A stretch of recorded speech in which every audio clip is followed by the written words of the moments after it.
Today I'd like to talk about a number of intertwining and entangled topics. And part of the focus of this video is a certain quote-unquote interabled couple, as they're called. But another and arguably more important part of the video is what this sort of thing represents and the kind of message it's broadcasting to the world, as well as the kind of marketing manipulation involved. Now, a lot of people have asked me, and I know a bunch of people have made videos about this quote-unquote couple. Their YouTube name is Squirmy and Grubs, and yes, they're called an internet sensation, and they're called an interabled couple, and they're going to get married and have children and the works. And you think, well, just like any other couple, there are plenty of vlogging couples on YouTube, with the primary difference here being that the gentleman involved, the man Shane Burkaw, is somebody who's been suffering from muscular dystrophy his entire life. In fact, he's managed to exceed his predicted lifespan hitherto, and it might have to do with medication and other things, who knows. But his fiancée, or his wife, however you want to put it, Hannah Aylward, well, she's pretty normal. Some would even say she's pretty. I think she's average looking, whatever. This is a guy who, very unfortunately, is bound to a wheelchair. He can't really do much of anything on his own.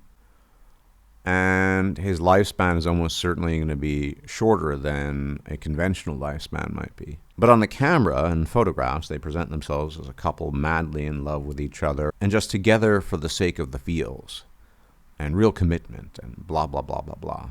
And one of the things they do, and a lot of people do, before I get into the nitty-gritty details of whether or not I think this is authentic, is they present an image of love. And it's important to bear that in mind.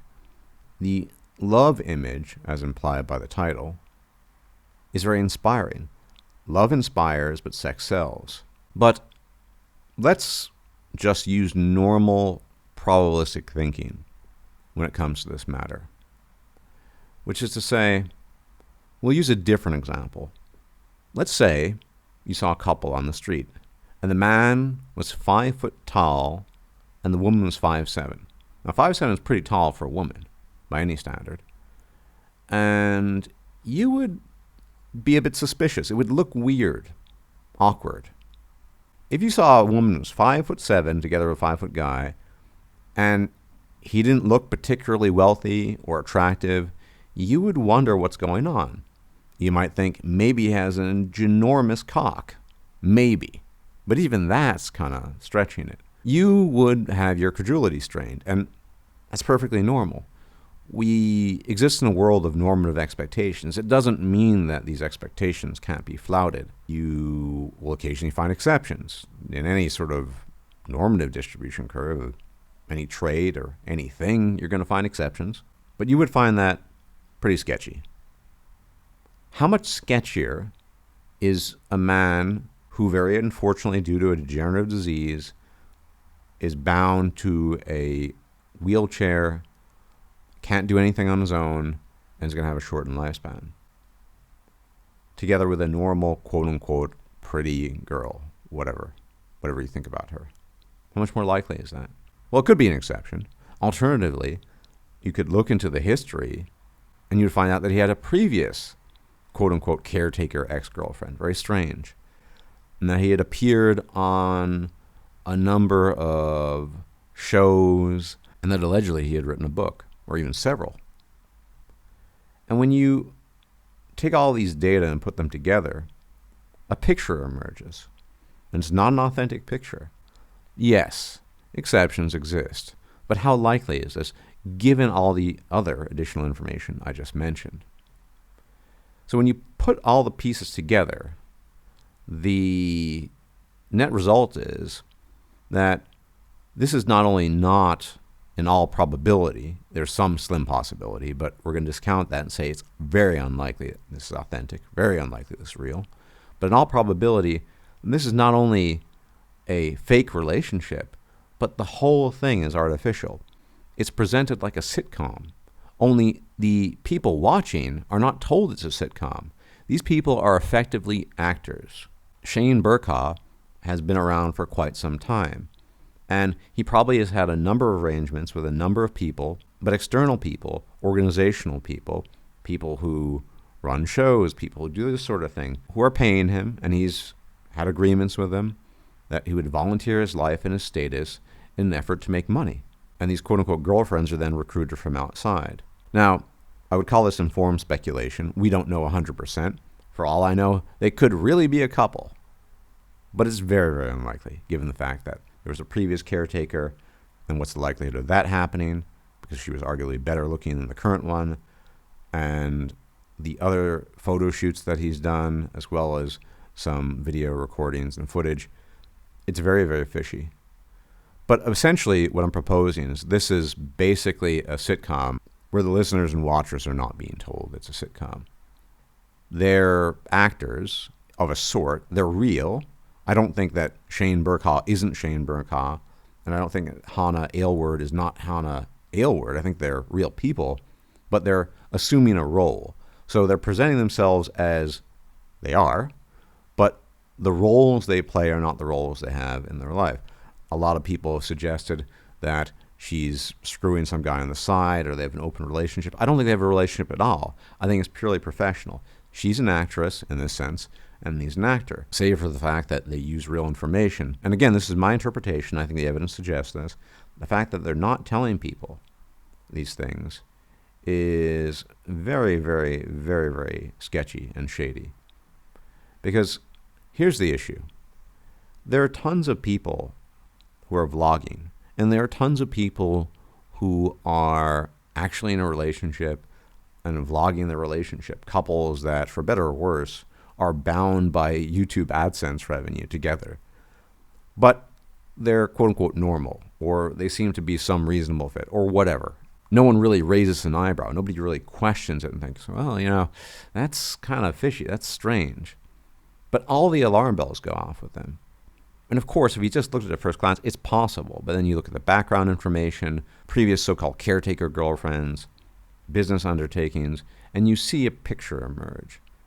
Shane is making the best of what's available. He's making money. And this Hannah Aylward person is also making money. She's basically an actress for all intents and purposes. And this would all be well and good. You could actually run a sitcom like this, and I think you could be inspirational. But it's not as inspirational as when you're not telling people. If you say, we're in love, we really love each other, this is all authentic, this is all real, then yeah, people are going to be inspired. And when you invoke inspiration and love in the same context, you become unassailable. And then all the people that are skeptics of this, who cast doubt, are besmirched and labeled as either envious, or they just wish they could have the same thing they have. There's just something wrong with them. But how can that be? As human beings, we all operate within a normative context of expectations of what we're familiar with. Hence why I raised the possible theoretical issue that might arise in the case of a 5-foot-tall man with a 5'7" woman. It's just very unlikely. It's possible, more likely than this sitcom Squirmy and Grubs, but you still would be skeptical. And the key issue here is that human beings, for better or worse, because it can be argued both ways, it's good and bad, are enormously superficial. Looks are the most important thing for all of us when it comes to dating and mating. It's the first thing. There are other factors, but it's the first thing. They roughly correlate to genetic health. And by the way, they allege they want to have children. So what is the likelihood that children are going to be healthy? Maybe there is some good likelihood, maybe there is not. But that's just not how dating and mating works. You don't find a disabled person who's going to have a shortened lifespan, who nonetheless has a fair bit of money, and think that's a good match. People are looking to optimize, and over time, as has been discussed many times, people end up settling for what is available. So a woman who is a 5 might go for a 9 or a 10 or an 8, but ultimately the best she can get is a 6 or 7, and she'll settle with that, quote unquote. Because people are always shooting higher than they can acquire, because higher than they can acquire means better genes, better prospects, etc., etc. But again, what happens is it usually levels out. But when you present a false image, a sitcom-esque installment of images, claiming that it's authentic and real, and that every normative experience you have and your knowledge about the way mating and dating functions in reality is bunk, because this is their argument. The self-same people in comment sections who will say, you're just so superficial, are applying that very same superficiality to their own mating and dating choices. The vast, almost every one of them, man or woman, would not be together with something like this. It just almost certainly wouldn't happen. But they want to cast aspersions and judgment on people who are just using their normal gauge of things to understand a phenomenon. What is really, really horrific about this is the level of deception. It's a pure money-making venture. And there's nothing wrong with making money, obviously, but it's predicated on something that is alleged to be true. It's predicated not only on what's likely a lie, but also on what is effectively theater, actors going in and out of roles, more or less. And on the side, we have no idea what they're doing other than what they're presenting to us, or maybe even what the producers or quote-unquote directors are presenting to us, and they're claiming it's real. And that's the big distinction between a film or sitcom and this. If you watch a film in the cinema, okay, it's a film. You might be moved by it, you might be stirred by it, you might think it's inspirational, you might think it's horrific, whatever, but it's a film, it's fiction. We know they're paid actors acting out a role, trying to be the best actors they can, trying to be that role as authentic as possible. But at least you know that. In this case, they're not doing that. They're saying, aha, they've realized that they're going to be far more successful if they simply don't tell people that, and people are forced to believe it's authentic. And when skeptics come in and cast doubt, they're shot down immediately as quote-unquote superficial, when virtually every other person on planet Earth is equally superficial. That's the irony here.